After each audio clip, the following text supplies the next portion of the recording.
Walmart, the world's largest retailer and a staple for millions of Americans, recently issued a concerning but clear message: expect prices on some products to rise.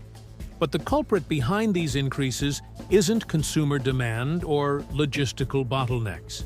Instead, a new round of tariffs, taxes placed on imported goods, under President Trump's administration is bringing fresh challenges to retailers and consumers alike. These policy changes are not just abstract economic maneuvers. They are now affecting everyday purchases: bananas, coffee, flowers, toys, and other household items that Americans regularly toss into their shopping carts. The effects are rippling through the supply chain and, ultimately, landing right at the register, where shoppers will feel it most. What are tariffs and why do they matter? To understand what's happening, it's important to start with the basics. Tariffs are taxes imposed by a government on goods imported from other countries. The idea is to make imported items more expensive, giving domestic manufacturers a better shot at competing on price. In theory, this should encourage consumers and businesses to buy American, strengthening domestic industries and reducing dependence on foreign production.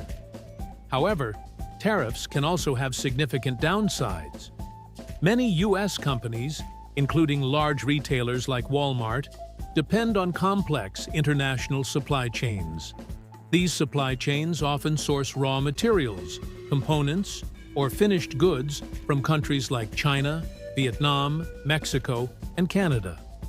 When tariffs are imposed on these imports, companies must either absorb the added costs or pass them on to consumers. Tariffs return in force.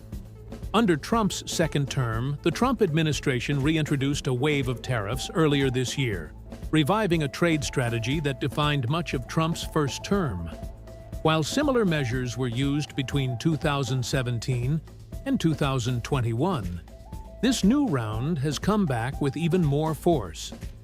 At their highest point, some of these tariffs soared to 145%, particularly on Chinese goods. After facing backlash from industry leaders and international partners, the administration walked those numbers back slightly. However, many tariffs remain high, around 30% on average, which is still a major cost increase for importers. Even countries outside China are feeling the pinch. Costa Rica, Peru, and Colombia, for example, are now seeing flat 10% tariffs on certain exports, including agricultural products. These changes are broad in scope and fast in implementation, creating a sudden jolt for businesses that depend on predictable pricing and stable global sourcing. Walmart's reality: tight margins and tough choices. Walmart is a master of operational efficiency, and it's well known for keeping prices low. But even the retail giant has limits. According to CEO Doug McMillon, the company is doing its best to shield consumers from higher costs. But the reality is stark. They can't absorb all the tariff-related expenses without affecting pricing. Walmart operates on thin profit margins, meaning the company makes only a small amount of profit on each item sold. In normal times, this model allows them to offer competitive prices and maintain customer loyalty. But when unexpected costs rise sharply, as is happening with these tariffs, there's little wiggle room. For instance, banana prices have already ticked up, from about 50 cents to 54 cents per pound. While that 4-cent increase might seem trivial, it represents the early stages of what could become a larger and more widespread trend. Other categories likely to be affected include fresh produce like avocados and berries, floral goods like roses and tulips, household goods and toys, coffee and specialty food items, electronics and tech accessories, supply chains in a global economy. It's worth noting that even though 2/3 of Walmart's inventory is made, grown, or assembled in the U.S., a significant portion is not. Many of the goods on Walmart shelves originate from countries that are now directly impacted by new tariffs. Products often travel across multiple borders before reaching store shelves. A single toaster might include metal parts from Vietnam, a heating element from Mexico, and be assembled in China before it even makes it to U.S. ports. Disrupting one part of that chain introduces complexity and cost throughout the entire process. Managing the shock. Walmart's response strategy. Walmart's executives have been frank about how difficult this period has been. John David Rainey, Walmart's CFO, called it one of the fastest and most unpredictable cost shifts the company has ever experienced. That's saying something for a retailer with operations in over 20 countries and millions of daily transactions. To manage the situation, Walmart is employing a range of strategies. 1. Reducing orders. Walmart is scaling back purchases of goods that are most heavily impacted by tariffs. By shifting focus to less affected items, they can limit cost exposure. 2. Reworking materials. In some cases, they're collaborating with suppliers to change the materials used in products. For example, switching from aluminum to fiberglass can help avoid tariffs and bring down production costs. 3. Shrinking product sizes.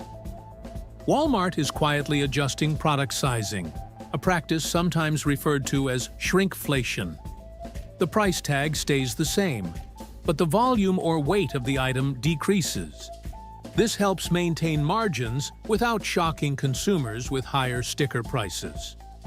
4. Delaying shipments. Some suppliers are postponing their shipments in hopes that tariffs might be reduced or renegotiated in the near future. While risky, this tactic is part of the broader wait-and-see strategy businesses are using to avoid overcommitting in a volatile environment. The economic paradox. Walmart is still growing. Despite these challenges, Walmart is defying expectations in one important way. They're still growing. Their U.S. store sales are up more than 3%. And, perhaps more impressively, their online business just had its first profitable quarter ever, with digital sales growing over 20%. How is this possible? In times of economic uncertainty, consumer behavior shifts. When prices are rising and paychecks aren't stretching as far, shoppers look for value.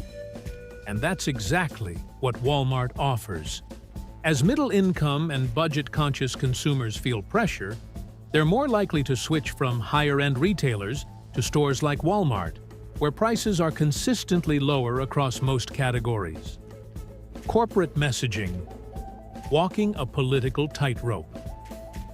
Beyond business strategy, Walmart has to navigate the political landscape with care.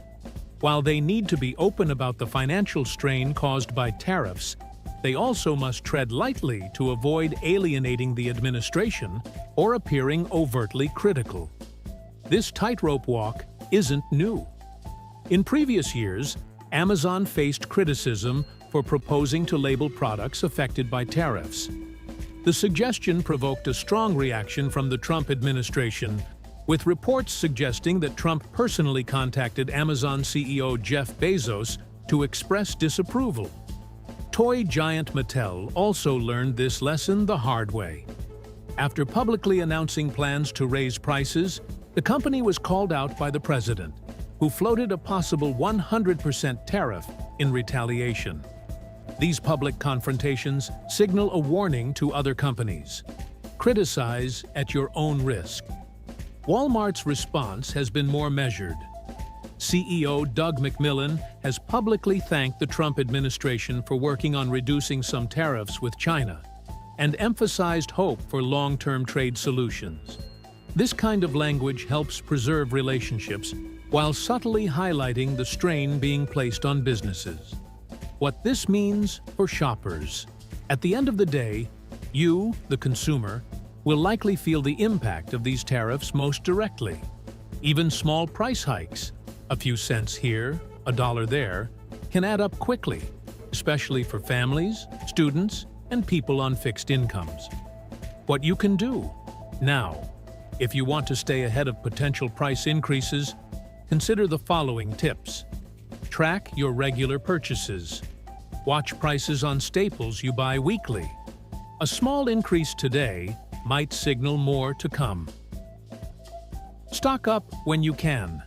If you notice price increases coming and have the means to do so, buying in advance could save you money. Try store brands.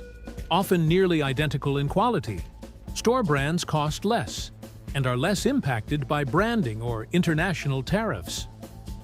Compare across retailers. Don't assume the lowest price is always at the same store. Use apps or online tools to compare prices. Delay non-essential purchases. For big-ticket items like electronics, consider waiting for sales or promotional events if the item isn't urgent. The road ahead. Uncertainty persists. The big question is whether these tariffs are here to stay or simply part of a larger negotiating strategy. It's too soon to tell. Trade talks with countries like China and regional partners continue behind closed doors, and policy could shift again, dramatically or subtly, in the coming months. In the meantime, companies like Walmart are preparing for extended volatility. They're using every tool available to manage rising costs and maintain customer trust. But they acknowledge that not everything can be absorbed. Final thoughts. Stay aware. Stay smart. Economic policies like tariffs may seem distant or abstract, but they touch our lives in tangible ways. The prices we see in stores, the products on the shelves, and the options we have as consumers are all shaped by decisions made in Washington and in boardrooms across the globe. Staying informed can help you make smarter choices with your money. Watch prices. Adapt your habits. Know that behind every sticker price is a story about global trade, business strategy, and policy decisions.